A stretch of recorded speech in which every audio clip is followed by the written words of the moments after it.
উনি হচ্ছে আমাদের কি বলবো পালের গোদা, উনি না থাকলে উনি টাকা পয়সা না দিলে আমরা কাজ করবো কিভাবে? তুফান 2 হবে, তুফান 2 হবে আমি বলি নাই, কিন্তু যেহেতু চঞ্চল ভাই বলে দিল করবো। আমাকে তো চাপে ফেলানো হচ্ছে। তুফান 2 তো করতেই হবে মনে হচ্ছে, তাই না? কালকে রাতে আসলে ঠিক মতো ঘুম হয়নি। এটা হয় কি যে ওই যে পরীক্ষার দেওয়ার পর এক বছর ফলাফল বের হওয়ার আগে রাতে যেরকম ইয়ে হয় না, ঘুম হয় না, এরকমই আজকে ছবিটা রিলিজ হবে প্রথম শো। এখন হয়তো কোরবানির কারণে যতটুকু এর পরেও যতটুকু ভিড় হচ্ছে সিনেমা হলে, এটা তো আমি খুবই আশ্চর্যই হয়েছি যে সবাই তো কোরবানির মাংস নিয়ে ব্যস্ত আছে, তা সেটাই থাকা স্বাভাবিক। তা আজকে আমি আস্তে আস্তে বলছিলাম যে কোরবানির একদম দিন ছবি রিলিজ না দিয়ে পরের দিন দিলে পরে ভালো হয়, কারণ সবারই তো ওইটা একটা আলাদা দায়িত্ব।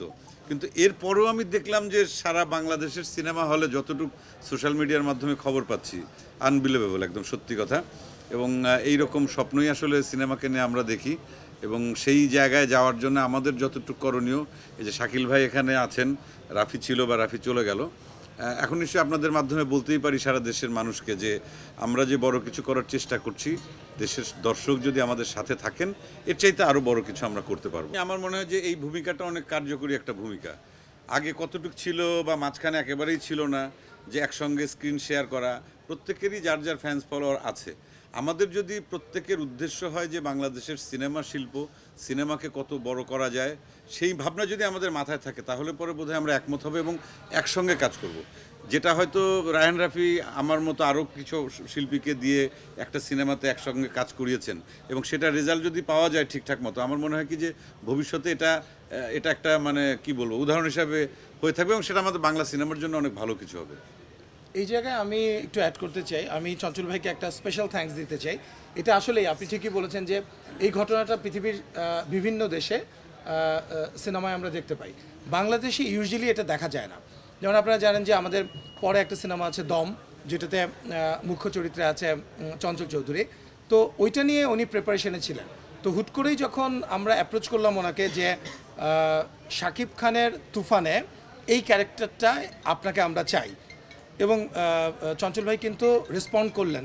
গল্পটা শুনে উনি সাথে সাথেই উনি শুধু বললেন যে আমার একটা দিন চাই, আমি আজকে একটু গল্পটা দেখব, দেখে আগামীকালকে আমি জানাবো। এবং ওনার রেসপন্স পেয়ে আমাদের কাছেও মনে হয়েছে যে না, এখনই সময় আসলে সিনেমাকে, আপনি যেটা বললেন যে চঞ্চল চৌধুরীর একটা দর্শক, শাকিব খানের একটা দর্শক, রায়হান রাফির একটা দর্শক, সো ওই কম্বিনেশনটাই কিন্তু আমরা ঘটানোর চেষ্টা করেছি। সো কন্টেন্ট ফিল্মকে কীভাবে কমার্শিয়ালি আমরা দর্শকের সামনে হাজির করতে পারি, সেটাই ছিল আসলে আমাদের উদ্দেশ্য। এটা এখন হয় কি যে ভালো কাজের পেছনে সবসময়ই কিছু মানুষ থাকে, আর কিছু মানুষের অভ্যাসও আছে।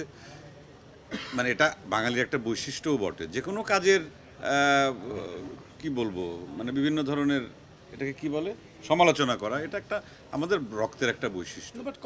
এটা ফ্যামিলির মধ্যে হয়, এক ভাই উঠতে গেলে আর এক ভাই নেমে না ওইটাও না, আমার কাছে মনে হয় দেখেন কনস্ট্রাকটিভ ক্রিটিসিজম এটা তো খারাপ কিছু না। সো আমরা পজিটিভ দিকগুলো নিয়েই আলোচনা করতে চাই। দেখেন আমাদের তুফান সিনেমা এসছে, সো আমি মনে করি অন্যান্য যে প্রযোজকরা আছে, পরিচালক আছে, ইন্ডাস্ট্রি সবাই আছে, সবাই তো আমাকে পার্সোনালি সবাই তো আমাকে কংগ্রেচুলেট করেছে।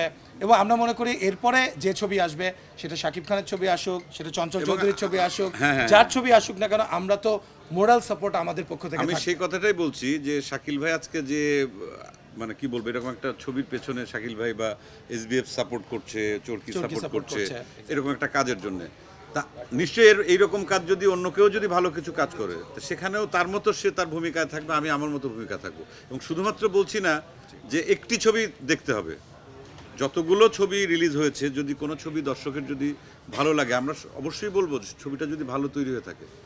কারণ একটা ছবিতে তো আসলে সারা বছর চলে না, সারা বছরে তো বছর জুড়ে অনেক ধরনের, আর সবচেয়ে দর্শকের ক্যাটাগরি আলাদা আলাদা, এক এক দর্শক এক এক ধরনের ছবি দেখতে পছন্দ করে। তা আমরা সব দর্শককে যদি এক জায়গায় আনতে চাই তাহলে সবাইকে একসাথে এক হয়ে কাজ করতে হবে। এই মানে কি বলবো, পেছন থেকে সবাই মিলে তৈরি করব। এবং আমি যথেষ্ট সাপোর্ট পাচ্ছি, এখন পর্যন্ত পেয়েছি, এবং আমি সবাইকে ধন্যবাদ জানাতে চাই, ইন্ডাস্ট্রি সবাইকে, অন্যান্য প্রযোজকদেরকে, পরিচালকদেরকে, সরকারি সংস্থাগুলোকে, তথ্য মন্ত্রণালয়কে, এবং যারা যারা সংযুক্ত ছিল সবাইকে ধন্যবাদ জানাতে চাই। এবং এসভিএফ এবং চরকি যেভাবে আমাদেরকে সাপোর্ট করছে, আপনারা দেখেছেন যে সোশ্যাল মিডিয়াতে প্রতিটা কন্টেন্ট দর্শককে পৌঁছে দেওয়ার দায়িত্বও কিন্তু আমাদের। সেটাই। সো সেইটা কিন্তু আমরা সাকসেসফুলি করার চেষ্টা করেছি। সেটা তো করবেই, কারণ না, তার না। তো একটা গুরুত্বপূর্ণ ভূমিকা আছে। উনি আমাদের প্রডিউসার, উনি হচ্ছে আমাদের কি বলবো পালের গোদা। উনি না থাকলে, উনি টাকা পয়সা না দিলে আমরা কাজ করবো কিভাবে? তবে আমাদের কথা শোনার চাইতে আমি সবচাইতে যেটা গুরুত্বপূর্ণ মনে করি যে এই যে সিনেমার এখনই শো শেষ হবে, আপনাকে দর্শকের অনুভূতিটা জানার চেষ্টা করি এবং সেটা বাংলাদেশের অন্য যারা দর্শক দেখেননি তাদের ভেতরে। তারা বলছিল কাজ প্রযোজকের কাছে তাদের দাবি তারা তুফান 2টা চায়। তুফান 2 চায়। প্রযোজক এখানে আছেন যেহেতু আসলে আমরা একটু তুফান 2 হবে প্রযোজক এটা তুফান টু হবে আমি বলি নাই, কিন্তু যেহেতু চঞ্চল ভাই বলে দিল করবো। আমাকে তো চাপে ফেলানো হচ্ছে। তুফান টু তো করতেই হবে মনে হচ্ছে, তাই না?